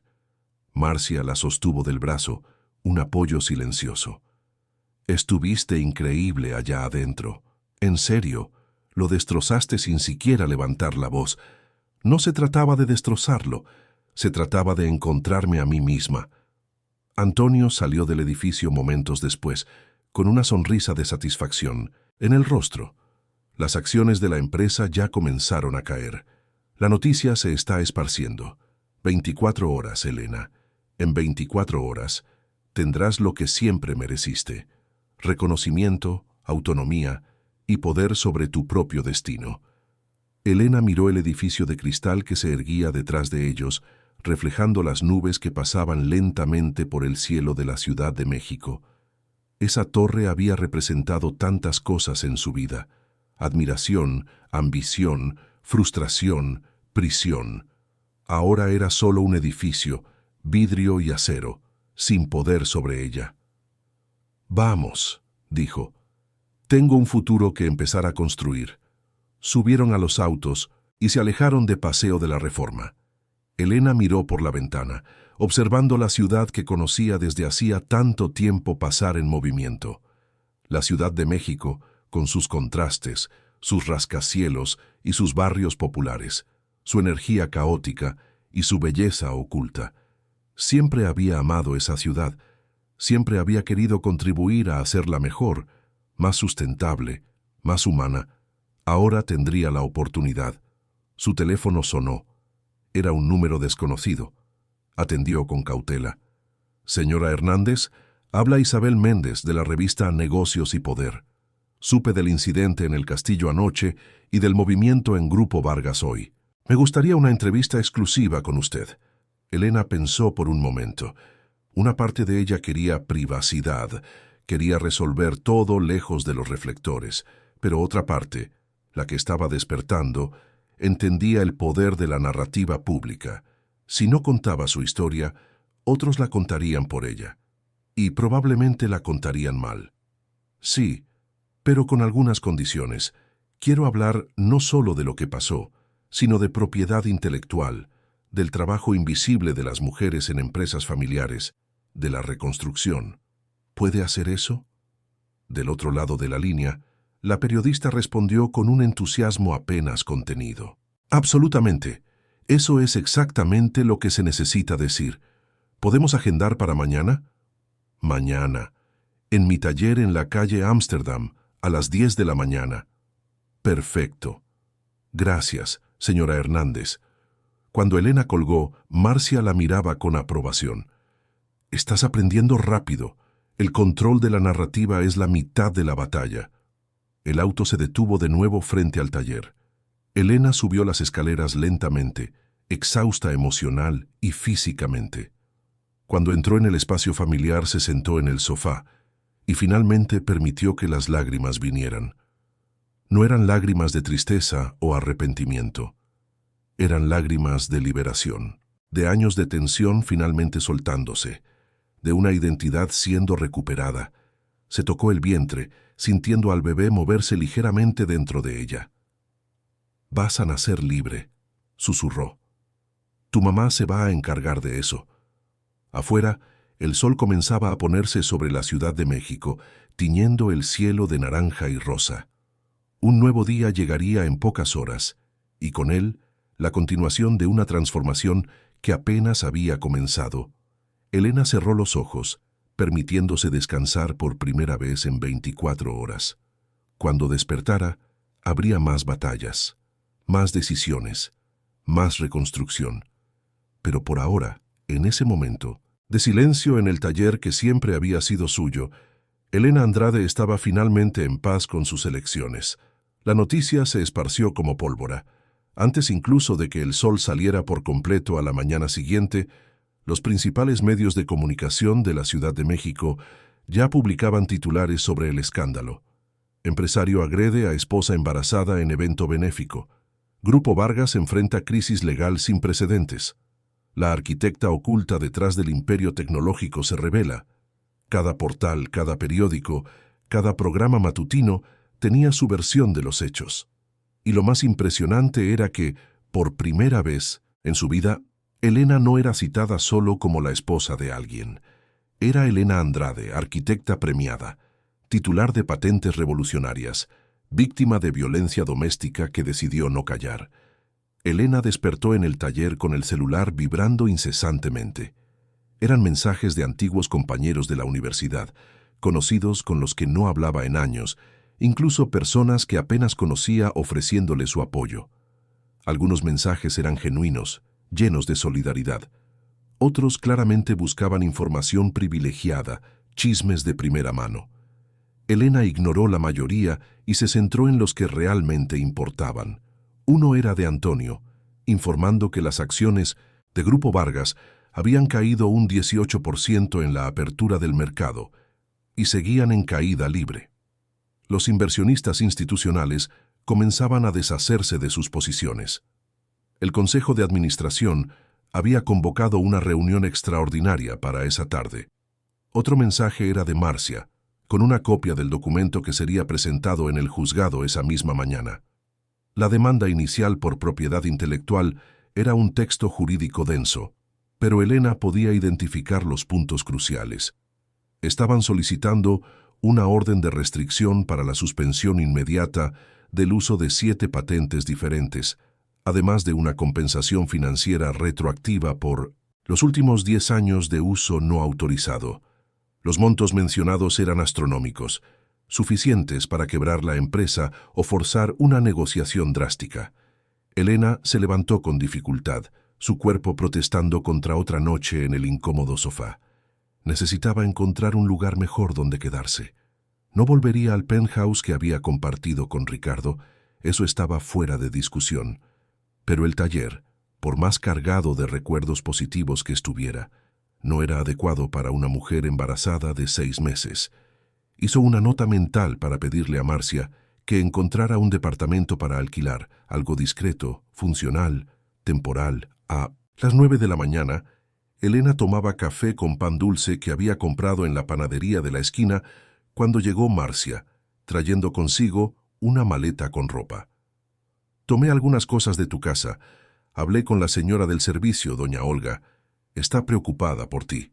Dijo que Ricardo pasó la noche bebiendo y rompiendo cosas en su despacho. Por la mañana salió como un huracán, sin decir a dónde iba. Elena sintió una punzada de preocupación mezclada con culpa. Doña Olga trabajaba para ellos desde hacía 8 años. Era una señora amable de 50 y tantos que siempre había tratado a Elena con cariño maternal. No era justo que ella quedara en medio de esa guerra. La llamaré después. Necesito asegurarme de que esté bien, sin importar lo que pase. Marcia asintió y luego acercó una silla para sentarse frente a Elena. Necesitamos hablar sobre la entrevista de hoy. La periodista que vendrá es buena, seria, pero tienes que estar preparada. Te harán preguntas difíciles sobre el matrimonio, sobre la violencia doméstica, sobre tus motivaciones. No puedes parecer vengativa, tienes que ser sincera pero estratégica. Lo sé. Pasé la noche pensando en eso. No quiero destruir a Ricardo, solo por destruir. Quiero recuperar lo que es mío. Quiero que otras mujeres vean que es posible salir de situaciones así, que haber contribuido en silencio no significa renunciar a tus derechos. Perfecto. Mantén ese discurso. Es poderoso y verdadero. A las 10 en punto, Isabel Méndez llegó acompañada de un fotógrafo. Tenía 30 y tantos años, cabello castaño corto, lentes de armazón grueso y una presencia que inspiraba confianza. Saludó a Elena con un firme apretón de manos y una mirada que demostraba un respeto genuino. Gracias por aceptar hablar conmigo, señora Andrade. ¿Puedo llamarla Elena? Claro que sí. Y gracias por venir. Sé que esta historia está en todas partes, pero quiero que al menos una versión se cuente de la manera correcta. Se sentaron a la mesa de dibujo, mientras el fotógrafo ajustaba su equipo al fondo. Isabel encendió una pequeña grabadora después de pedir permiso y comenzó con preguntas abiertas sobre la formación de Elena, sus primeros proyectos, el momento en que conoció a Ricardo. Elena respondió con honestidad, describiendo a la joven arquitecta idealista que era, sus sueños de transformar los espacios urbanos, la pasión genuina que sintió por Ricardo al principio. ¿Cuándo fue que las cosas cambiaron?, preguntó Isabel con sensibilidad. Elena pensó cuidadosamente antes de responder. No fue un cambio abrupto, fue gradual, casi imperceptible. Al principio creía que me estaban apoyando. Ricardo decía que mi talento sería mejor utilizado en sus proyectos, que juntos haríamos cosas increíbles, y las hicimos. Pero poco a poco mi nombre fue desapareciendo. Mis ideas se implementaban, pero sin crédito. Mis proyectos ganaban premios, pero bajo el nombre corporativo. Cuando nació Rafael ya estaba completamente absorbida por su estructura. Ya no era Elena Andrade, era solo la señora Vargas. ¿Y las patentes? ¿Cómo te aseguraste de que quedaran a tu nombre? Eso fue casi por accidente, o tal vez por instinto. Cuando empecé a desarrollar las tecnologías que luego se volverían cruciales para la empresa, todavía mantenía mi cédula profesional activa. Registraba todo formalmente, como había aprendido en la universidad. Era parte de mi proceso creativo. Ricardo nunca le prestó atención. Para él eran solo trámites sin importancia. No se dio cuenta de que estaba construyendo un imperio sobre cimientos que no le pertenecían. La conversación fluyó durante más de una hora. Isabel hizo preguntas sobre la noche del evento, sobre la cachetada, sobre la decisión de no volver. Elena respondió sin dramatismo excesivo, pero sin minimizar la violencia sufrida. Describió la humillación pública, el shock de darse cuenta de que el hombre con el que había vivido 12 años era capaz de eso. Y luego habló del despertar. ¿Sabes ese momento en que te das cuenta de que ya no puedes seguir fingiendo? Fue eso. No fue solo la cachetada. Fue la claridad absoluta de que me había perdido por completo, que me había vuelto invisible hasta para mí misma, y que mi hijo estaba creciendo sin conocerme realmente, porque yo misma ya no me conocía. El fotógrafo pidió algunas poses. Elena dudó, preocupada por la marca aún visible en su rostro, pero Isabel fue directa. Elena, esa marca es parte de la verdad. No estoy sugiriendo que la convirtamos en el foco sensacionalista, pero tampoco debemos esconderla. Es evidencia, es real. Elena estuvo de acuerdo. Las fotos se tomaron con respeto, mostrándola en el ambiente del taller, rodeada de sus antiguos dibujos, con la marca discreta pero presente. Cuando la entrevista terminó, Isabel guardó su grabadora y miró a Elena con expresión seria. Esto va a causar un terremoto. Lo sabes, ¿verdad? Mucha gente se identificará con tu historia, pero otros intentarán desacreditarte. Dirán que estás inventando cosas para ganar dinero en el divorcio. Tienes que estar preparada. Lo estoy, o al menos me estoy preparando. Por primera vez en años, siento que estoy haciendo lo correcto. Después de que Isabel se fue, Elena recibió una llamada inesperada. Era un número que reconoció con sorpresa. Brenda. Bueno, atendió Elena cautelosa. Del otro lado, la voz de Brenda sonaba diferente, menos confiada, casi asustada. Elena, sé que no tienes ninguna razón para hablar conmigo, pero necesito hablar contigo, en persona, es urgente. Elena miró a Marcia, que estaba a su lado, y podía escuchar la conversación por el altavoz. La abogada negó con la cabeza, claramente en contra de la idea. Pero Elena sintió curiosidad. ¿Sobre qué? Sobre Ricardo, sobre lo que está pasando, sobre cosas que necesitas saber. Por favor, media hora, en un lugar público, si prefieres. Elena pensó rápidamente. Podría ser una trampa, un intento de Ricardo de obtener información, pero también podría ser útil. En el café de la esquina de mi taller, en 15 minutos y vienes sola. Cuando colgó, Marcia estaba claramente descontenta. Esto es una mala idea, es su amante. Probablemente está tratando de ayudarlo, o está tratando de salvarse a sí misma. Vamos a averiguarlo. 15 minutos después, Elena estaba sentada en una mesa en la esquina de un pequeño y acogedor café, decorado con plantas y estantes de libros. Marcia insistió en acompañarla, posicionándose en otra mesa con una visión clara de toda la conversación. Cuando Brenda entró, Elena casi no la reconoció. La mujer que había aparecido en el evento con un vestido rojo vibrante y una confianza excesiva, ahora usaba jeans, una camiseta simple y lentes de sol que cubrían la mitad de su rostro. Parecía más pequeña, más frágil. Brenda se sentó rápidamente, quitándose los lentes. Tenía los ojos hinchados, como si hubiera llorado mucho. «Gracias por aceptar verme». Elena no respondió, solo esperó. Brenda jugueteó nerviosamente con una taza de café que había pedido, sin realmente beberla. «Fui una idiota, completamente idiota». Pensé que Ricardo era diferente conmigo, que lo de ustedes estaba desgastado y que yo era especial. Pero anoche, después de todo lo que pasó, me demostró quién es realmente. ¿Qué pasó? Brenda respiró hondo, las palabras saliendo en un torrente nervioso. Regresamos al departamento después del evento. Él estaba eufórico, diciendo que te había puesto en tu lugar, que ahora sabrías quién mandaba. Bebimos. Estaba celebrando como si hubiera ganado algo. Pero cuando despertó hoy por la mañana y vio las noticias, vio lo que hiciste, cambió por completo. Se puso violento. Rompió cosas. Y luego me culpó a mí. Dijo que fue mi provocación la que causó todo, que debería haberme quedado callada, y entonces me agarró del brazo, con fuerza, y me dijo que si le contaba algo a la policía, si testificaba en su contra, me destruiría. Elena observaba a Brenda con una mezcla de sentimientos complejos. Una parte de ella sentía satisfacción al ver a la otra mujer asustada, pero otra parte, más grande y madura, sentía empatía. Brenda estaba aprendiendo de la manera difícil lo que a Elena le había llevado años entender. Ricardo no amaba a nadie más que a sí mismo. ¿Por qué me estás contando esto? Porque tengo miedo. Miedo de lo que es capaz de hacer. Y porque me di cuenta de que fuiste inteligente. Saliste antes de que fuera demasiado tarde. Yo solo fui la idiota que creyó en sus mentiras. Elena se inclinó ligeramente hacia adelante, su voz baja pero firme. Brenda, no voy a fingir que somos amigas o que lo que hiciste fue correcto. Sabías que era casado, que yo estaba embarazada. Pero tampoco voy a fingir que toda la culpa es tuya. Ricardo es un manipulador experto.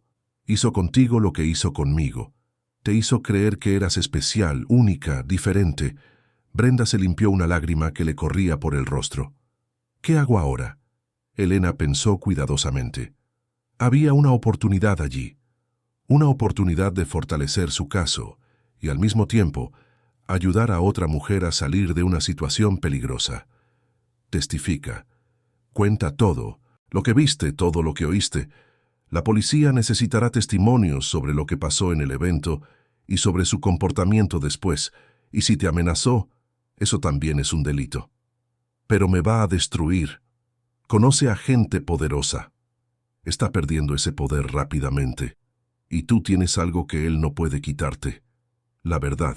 Además, mi abogada puede protegerte legalmente. Puede garantizar que estés segura. Marcia se había acercado a la mesa, escuchando la conversación. Miró a Brenda con una expresión profesional evaluadora. Si realmente quieres salir de esta situación, puedo ayudarte, pero tienes que ser honesta, completamente honesta, y tienes que estar dispuesta a firmar una declaración formal. Brenda miró de Elena a Marcia y luego de vuelta a Elena. Había desesperación en sus ojos, pero también algo parecido a la esperanza. Firmo, contaré todo. Las tres fueron directamente de la cafetería al despacho de Marcia, un espacio moderno en un edificio de oficinas cerca de Reforma. Allí, Brenda pasó las siguientes 2 horas contándolo todo. Cómo había conocido a Ricardo en un evento corporativo 8 meses atrás.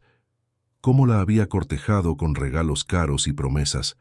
Cómo la había convencido de que su matrimonio estaba acabado, que Elena era fría y distante. Cómo le encantaba humillar a su esposa en conversaciones privadas, presumiendo de cómo la controlaba. Y finalmente, sobre la mañana actual, cuando la había amenazado explícitamente. Marcia grabó todo, hizo preguntas específicas, se aseguró de que cada detalle estuviera documentado. Cuando terminaron, tenía material suficiente no solo para el proceso de agresión, sino potencialmente para otras cuestiones legales relacionadas con amenazas y coacción. Mientras tanto, al otro lado de la ciudad, en la sala de juntas del piso 29 de Grupo Vargas, Ricardo enfrentaba el momento más difícil de su carrera. El Consejo de Administración estaba reunido, 5 hombres y 2 mujeres de mediana edad, todos inversionistas significativos o representantes de fondos importantes, y todos estaban furiosos. Ricardo, necesitamos respuestas, dijo Augusto Fernández, el presidente del Consejo, un hombre de 60 años con cabello blanco y expresión severa. Las acciones han caído un 23%. Tenemos una demanda judicial que podría paralizar nuestras operaciones. Y tú apareces en todos los periódicos como el agresor de una mujer embarazada. Esto es inaceptable. Ricardo intentó mantener la compostura, pero estaba visiblemente afectado. Tenía los ojos inyectados en sangre, las manos le temblaban ligeramente. Fue un malentendido que está siendo explotado. Elena está trabajando con mi competidor directo, Antonio Ferrer. Esto es una jugada para derribarme. Una de las mujeres del consejo, Clara Ponce, una inversionista conocida por su enfoque directo, intervino. ¿Malentendido? Ricardo, hay 300 personas de testigo. La mitad de ellas ya ha dado entrevistas confirmando que la golpeaste en público. Y en cuanto a las patentes, ¿es verdad que la tecnología que usamos le pertenece legalmente a ella? Ricardo dudó, y esa duda fue respuesta suficiente. Es complicado. Desarrollamos estas tecnologías juntos, pero por cuestiones técnicas están registradas a su nombre. Es fácilmente impugnable. ¿Fácilmente impugnable?, explotó Augusto. Ricardo, ¿construiste una empresa sobre propiedad intelectual que no es tuya? ¿Cómo dejaste que esto sucediera? No fue intencional. Elena era mi esposa. No imaginé que usaría esto en mi contra. Clara negó con la cabeza, incrédula. La cuestión no es lo que imaginaste, es que agrediste a tu esposa embarazada públicamente, y ahora todos estamos pagando el precio. Nuestras inversiones se están evaporando. Los clientes están cancelando contratos. No podemos seguir así. Fue entonces cuando la secretaria de Ricardo entró en la sala, visiblemente nerviosa. Disculpen la interrupción, pero hay un actuario judicial. Aquí, trae una notificación para el señor Vargas. El silencio que siguió fue pesado. Ricardo se levantó y salió de la sala, volviendo minutos después con documentos en la mano y el rostro aún más pálido. Eran 2 documentos. Uno era la citación para declarar sobre la agresión. El otro era la orden de restricción que concedía parcialmente la petición de Elena. El juez había determinado la suspensión temporal del uso de 3 de las 7 patentes impugnadas hasta que el asunto se resolviera en juicio. Eran exactamente las 3 patentes más cruciales para las operaciones de la empresa. Augusto leyó los documentos y luego los arrojó sobre la mesa con fuerza. Esto es desastroso. Necesitamos detener las obras de 2 desarrollos de inmediato. Tendremos que devolver anticipos, romper contratos. Las pérdidas serán de decenas de millones. Ricardo se hundió en su silla, la realidad finalmente penetrando su arrogancia. Había subestimado a Elena por completo. Pensó que volvería arrepentida, que no tendría el valor de enfrentarlo de verdad. Estaba equivocado. ¿Qué sugieren?, preguntó, su voz perdiendo su fuerza habitual. Clara fue directa. Negocia, inmediatamente. Dale lo que quiere antes de que destruya por completo la empresa. Y considera seriamente la oferta de Antonio Ferrer. Podría ser nuestra única salida. Nunca le venderé a ese hombre. Entonces prepárate para ver la empresa quebrar, porque eso es exactamente lo que pasará si continúas por este camino de ego y orgullo. La reunión terminó con un ultimátum. Ricardo tenía 48 horas para presentar un plan de resolución, o el Consejo votaría para destituirlo de la presidencia y aceptar la oferta de Antonio sin su aprobación. Cuando salió de la sala de juntas, Ricardo estaba derrotado por primera vez en su vida.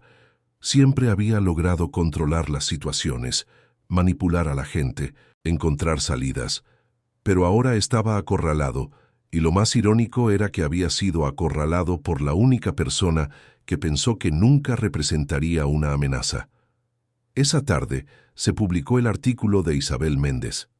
No era una simple nota de escándalo, era un reportaje profundo sobre el trabajo invisible, sobre la violencia doméstica en las clases altas, sobre la propiedad intelectual y los derechos de las mujeres en las sociedades conyugales. Elena era presentada no como una víctima pasiva, sino como una profesional talentosa que había retomado el control de su narrativa. Las fotos la mostraban en el taller, rodeada de sus antiguos proyectos, la marca en su rostro visible pero no sensacionalizada. La reacción pública fue inmediata y masiva. Mujeres de todas las clases sociales comenzaron a compartir el artículo, añadiendo sus propias historias de contribuciones no reconocidas, de talentos subyugados, de violencias silenciadas. El caso de Elena Andrade se convirtió en el símbolo de algo mucho más grande. Elena leyó el artículo en su celular, sentada en el taller, mientras el sol de la tarde entraba por las ventanas. Sintió una mezcla de exposición vulnerable y validación poderosa. Su historia estaba allí, contada con dignidad y verdad. No era perfecta, tenía sus debilidades y contradicciones, pero era real. Su teléfono sonó. Era Antonio. ¿Viste el artículo? Lo vi. Es perfecto. Cambió por completo la narrativa. Ahora no se trata solo de un escándalo o una disputa de divorcio. Se trata de justicia, y eso es mucho más poderoso. No lo hice por la narrativa, lo hice porque era verdad. Lo sé, por eso funciona. Elena, tengo noticias. Ricardo me llamó hace 20 minutos. Quiere negociar. Elena sintió que su corazón se aceleraba. ¿Ya? El consejo lo presionó. La orden de restricción fue el golpe final. Sabe que está perdiendo. Propuse una reunión para mañana. Tú, yo, él y los abogados de ambos lados. Vamos a resolver esto de una vez por todas. Y si no acepta términos razonables, entonces dejamos que la empresa se hunda y compramos los restos después. Pero creo que aceptará. No tiene opción. Cuando Elena colgó, se quedó mirando sus propios dibujos en las paredes, proyectos de años atrás que nunca salieron del papel, ideas que fueron archivadas porque Ricardo pensaba que no eran lo suficientemente rentables, sueños pospuestos porque ella misma dejó de creer en ellos. Marcia llegó al taller poco después, trayendo noticias sobre Brenda. Su declaración estaba siendo procesada. La policía estaba investigando las amenazas que Ricardo había hecho. Todo se acumulaba en su contra. ¿Cómo te sientes?, preguntó Marcia, con genuina preocupación en su voz. Elena pensó por un largo momento antes de responder. Cansada, asustada, pero también viva. Por primera vez en años siento que estoy realmente viva, no solo existiendo, sino viviendo. Marcia sonrió y puso su mano sobre la de Elena. Eres más fuerte de lo que imaginas. Siempre lo has sido, solo necesitabas recordarlo. Mientras la noche caía sobre la Ciudad de México, Elena se preparó para dormir una vez más en el taller. Pero esta vez no era porque no tuviera a dónde ir. Era porque elegía estar allí, en ese espacio que siempre había sido verdaderamente suyo. Mañana traería la negociación que definiría su futuro. Traería confrontación y decisiones difíciles, pero esta noche, en este momento, Elena se permitió simplemente estar en paz con el camino que había elegido. Se tocó el vientre, sintiendo al bebé moverse. Mañana, tu futuro comienza a tomar forma de verdad, y va a ser un futuro que construiremos juntos, con nuestras propias manos. Afuera, la ciudad continuaba su ritmo incesante. Millones de vidas cruzándose, cada una con sus propias batallas y victorias. Y en medio de toda esa inmensidad urbana, una mujer estaba reescribiendo su historia, una decisión valiente a la vez. La mañana amaneció nublada sobre la Ciudad de México, como si la propia ciudad reconociera la gravedad del día que comenzaba. Elena despertó antes de que sonara la alarma, con el cuerpo tenso por la anticipación. Hoy sería el día de la negociación definitiva, el día en que su futuro y el de Ricardo serían redefinidos de forma irrevocable. Se vistió con cuidado, eligiendo un conjunto sastre gris que la hacía parecer exactamente lo que era. Una mujer de negocios seria, una profesionista que conocía su valor, una madre protegiendo el futuro de sus hijos. Marcia llegó a las 8 de la mañana, trayendo café y pan dulce aún caliente.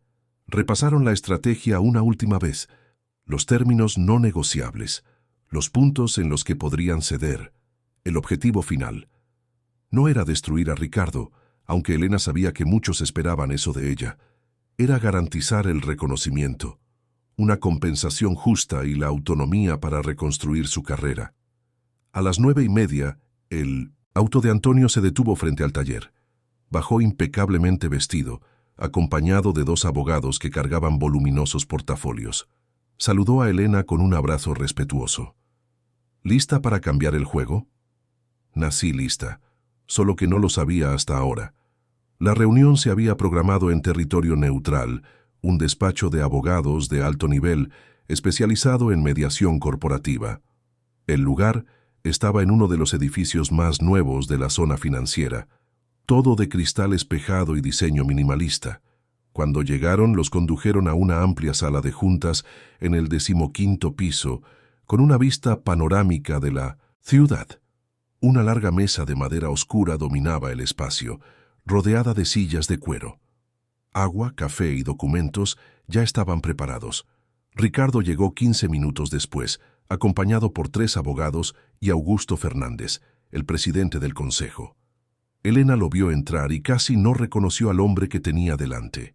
Parecía haber envejecido 10 años en 3 días, ojeras profundas, el traje arrugado, las manos temblando ligeramente. Cuando sus ojos se encontraron con los de ella, Elena vio algo que nunca esperó ver: miedo. Ricardo le tenía miedo. Todos se sentaron, cada bando a un lado de la mesa. El mediador, un respetado abogado de 60 años llamado licenciado Enrique Campos, abrió la sesión. Estamos aquí para intentar llegar a un acuerdo que resuelva las disputas pendientes entre las partes. Señor Vargas, señora Hernández, ¿ambos están de acuerdo en negociar de buena fe? Elena asintió firmemente. Ricardo tardó un momento, y luego también asintió. Antonio tomó la palabra primero, su voz tranquila pero cargada de autoridad. Vayamos directo al grano. La situación es la siguiente. Grupo Vargas está en crisis. Las acciones en caída libre, una orden judicial que impide el uso de tecnologías esenciales, la imagen pública destruida. Mi oferta original era del 51% de las acciones por una fracción de su valor de mercado. Esa oferta sigue en pie, pero con condiciones adicionales. ¿Qué condiciones?, preguntó uno de los abogados de Ricardo. Elena será nombrada directora de una nueva división autónoma, enfocada en arquitectura sustentable e innovación tecnológica. Tendrá su propio presupuesto, su propio equipo y total libertad creativa. Además, Ricardo será destituido de la presidencia ejecutiva, manteniendo solo una posición simbólica en el consejo. Eso es inaceptable, explotó Ricardo, perdiendo la compostura. Esta es mi empresa, la construí desde cero. Elena finalmente habló, su voz baja pero penetrante. La construiste con mi ayuda, con mis ideas, con mi trabajo invisible. Durante 12 años fui tu socia silenciosa, mientras tú te llevabas todo el crédito. Ahora quiero lo que es mío por derecho. Ricardo la miró fijamente, y por un momento pareció que diría algo cruel, algo que los destruiría definitivamente. Pero entonces Augusto Fernández le puso una mano en el brazo, un gesto de contención. Ricardo, sé razonable. No tienes mejores alternativas. Si rechazas esta oferta, la empresa colapsa por completo. Los acreedores cobrarán, los inversionistas demandarán. Perderás todo de cualquier manera, pero de una forma mucho más dolorosa. Marcia abrió una carpeta y distribuyó documentos. Además de las cuestiones corporativas, tenemos las personales, el divorcio, la custodia de los hijos, la división de bienes y la cuestión penal de la agresión. Ricardo palideció aún más al oír la palabra penal. No es necesario llegar a tanto. Podemos resolver esto civilizadamente. Elena se inclinó hacia adelante, apoyando las manos sobre la mesa. ¿Civilizadamente? Me golpeaste frente a 300 personas, Ricardo. Me humillaste públicamente. Amenazaste a Brenda cuando decidió testificar. No hay nada de civilizado en tus acciones. Brenda está mintiendo. Está siendo manipulada por ti. Tenemos grabaciones, intervino Marcia fríamente. Brenda grabó las amenazas que le hiciste y tenemos testigos del evento, incluyendo a algunos de tus principales inversionistas que estaban presentes y ya han dado su testimonio informal. No tienes salida, Ricardo. El silencio que siguió fue pesado. Ricardo miró alrededor de la mesa, buscando algún aliado, algún apoyo, pero hasta sus propios abogados parecían avergonzados, sabiendo que defendían una causa perdida. ¿Qué es lo que quieren exactamente? Antonio abrió una carpeta y deslizó un documento por la mesa. Estos son los términos. Venta del 51% de las acciones a mi nombre por este valor. Elena recibe una compensación retroactiva por el uso de sus patentes, más una participación accionaria del 10% de la nueva empresa. Ella asume la dirección de innovación con total autonomía. Tú te alejas de la gestión diaria, mantienes una posición en el consejo pero sin poder de veto. En cuanto al divorcio, división equitativa de los bienes personales, pero la empresa queda fuera de esta división ya que está siendo reestructurada. Custodia compartida de los hijos, con Rafael teniendo el derecho de elegir dónde quiere vivir cuando cumpla 12 años. ¿Y la cuestión penal? Elena respondió, su voz más suave ahora. Si aceptas estos términos, no presionaré por un proceso penal. El acta de hechos permanecerá registrada. La marca en mi rostro es una evidencia que existirá para siempre. Pero no voy a meterte en la cárcel, Ricardo. No se trata de venganza, nunca lo fue. Se trata de justicia y reconstrucción. Ricardo tomó el documento con manos temblorosas y comenzó a leer. Pasaba las páginas lentamente, cada cláusula representando un pedazo del imperio que había construido siendo entregado o compartido. Cuando terminó, miró a Elena con una expresión que mezclaba resentimiento y algo parecido a una admiración renuente. ¿Planeaste todo esto? ¿Desde el principio? No, no planeé nada. Solo respondí a lo que tú hiciste. Tú me obligaste a ver de lo que era capaz de hacer sola. Permaneció en silencio por largos minutos. Sus abogados susurraban entre ellos, haciendo cálculos, evaluando opciones. Finalmente, Augusto Fernández tomó la palabra. Ricardo, como presidente del Consejo, te estoy aconsejando formalmente que aceptes estos términos. Son justos dadas las circunstancias, y son tu única salida digna. Ricardo tomó una pluma, la miró por un momento que pareció eterno, y entonces comenzó a firmar, página tras página. Cada firma era una admisión de derrota, pero también, Elena se dio cuenta, quizás era una liberación para él también, una liberación de la necesidad de controlarlo todo, de ser perfecto, de mantener las apariencias. Cuando se firmó la última página, el licenciado Campos reunió todos los documentos.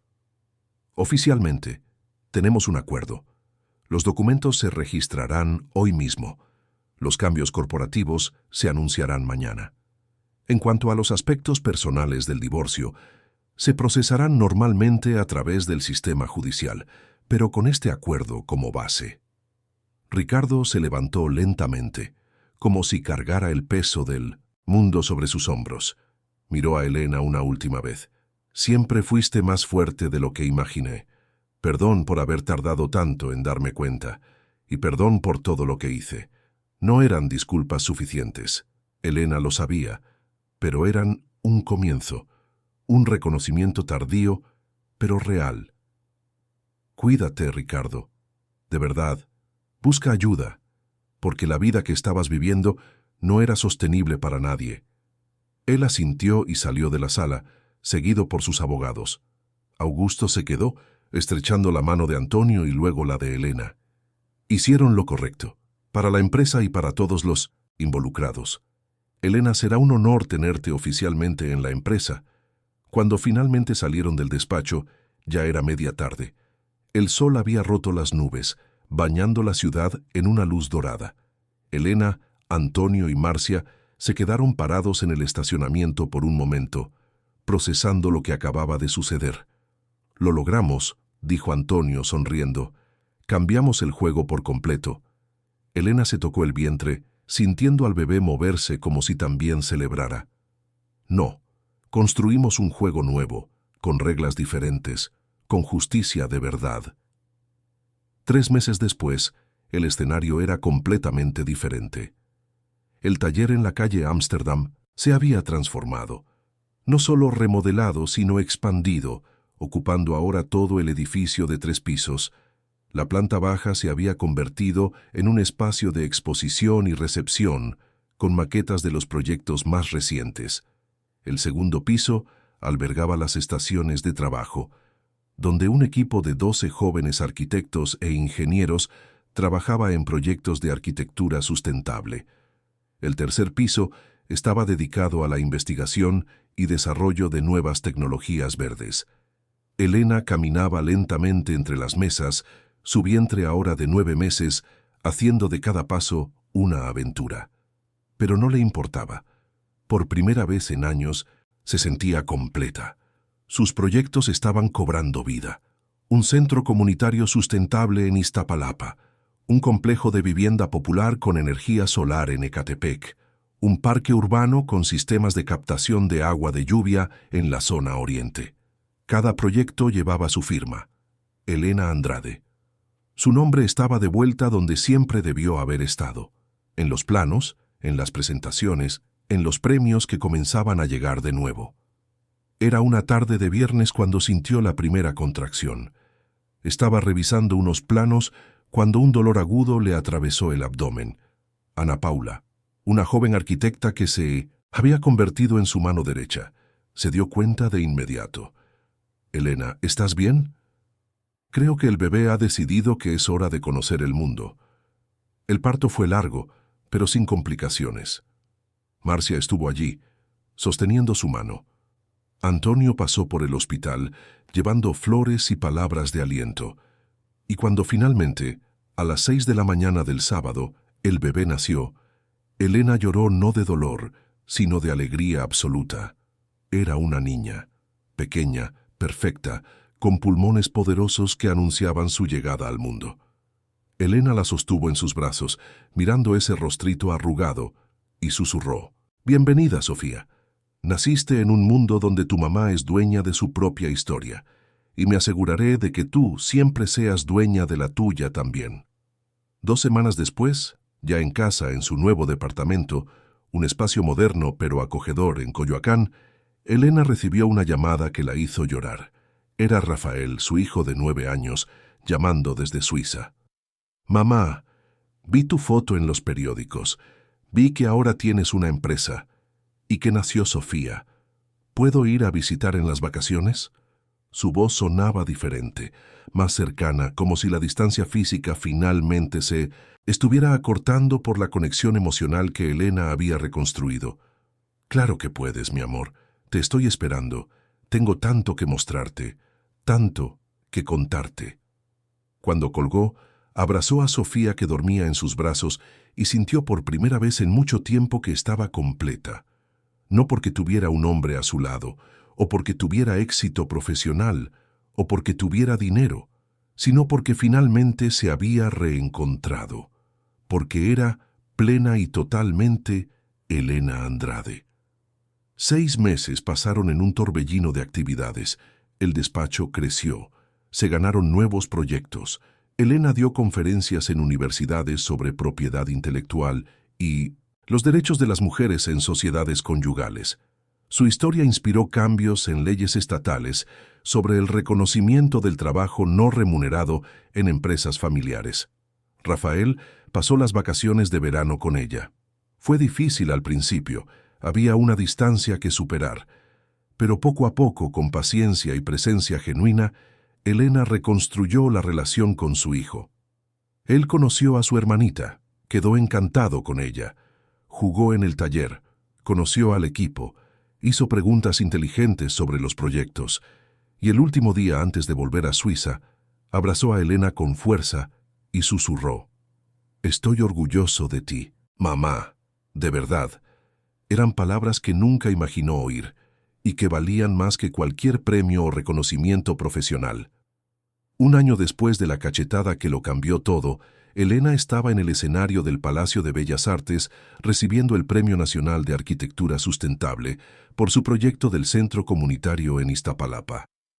Subió al escenario cargando a Sofía en brazos, que ahora tenía 1 año y observaba todo con ojos curiosos.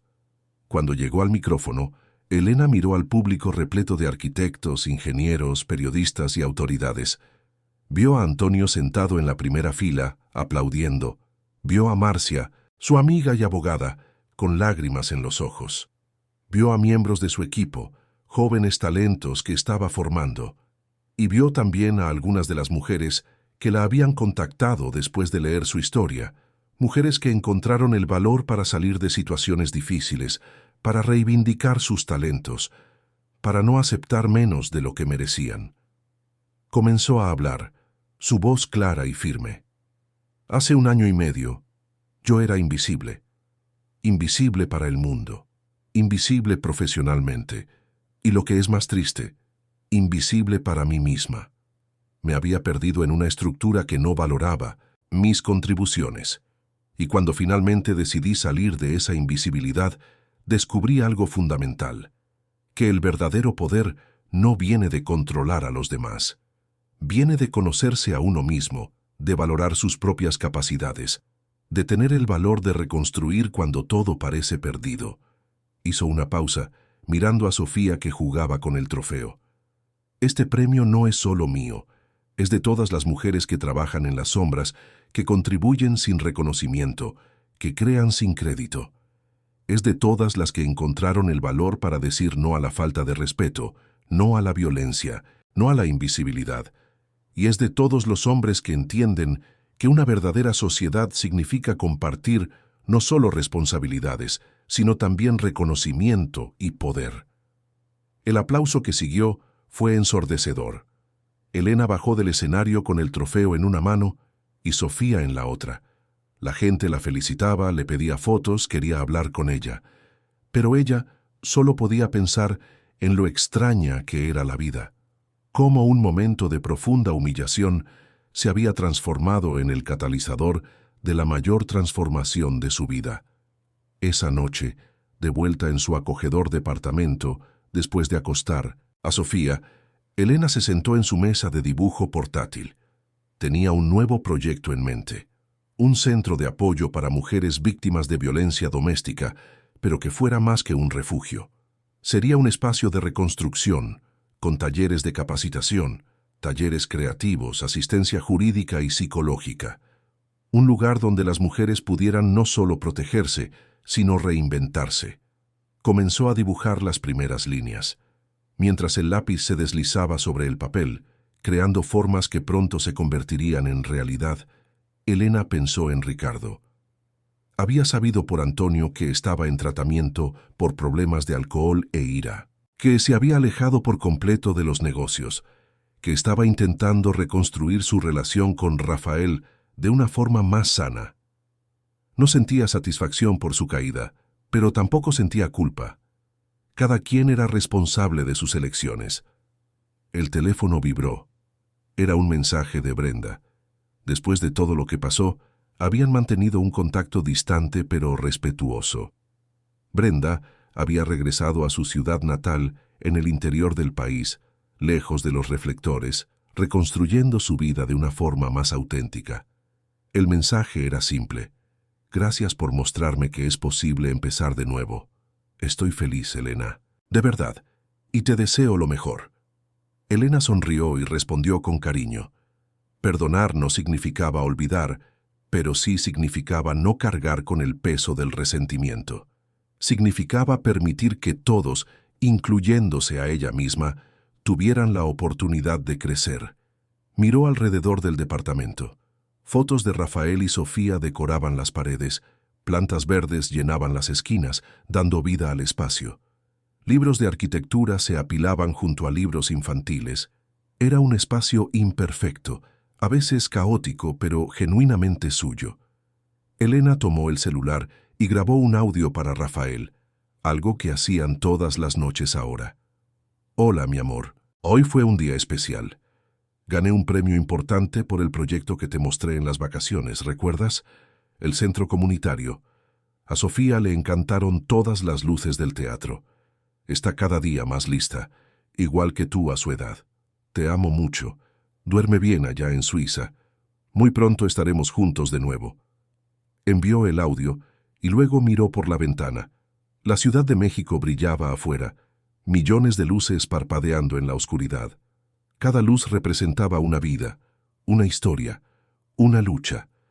y ella ahora formaba parte de ese tejido urbano no como una sombra, sino como la protagonista de su propia narrativa. Lo que había comenzado con una cachetada se había transformado en algo mucho más grande.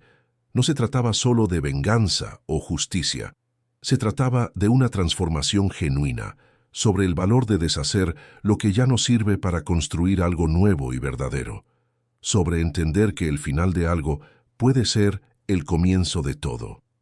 Elena volvió a sus dibujos, planeando el futuro un trazo a la vez, porque eso es lo que hacen los arquitectos. Crean espacios donde la vida pueda suceder de la mejor manera posible. Y ahora finalmente, ella estaba creando un espacio donde su propia vida podía suceder plenamente. No había un final perfecto.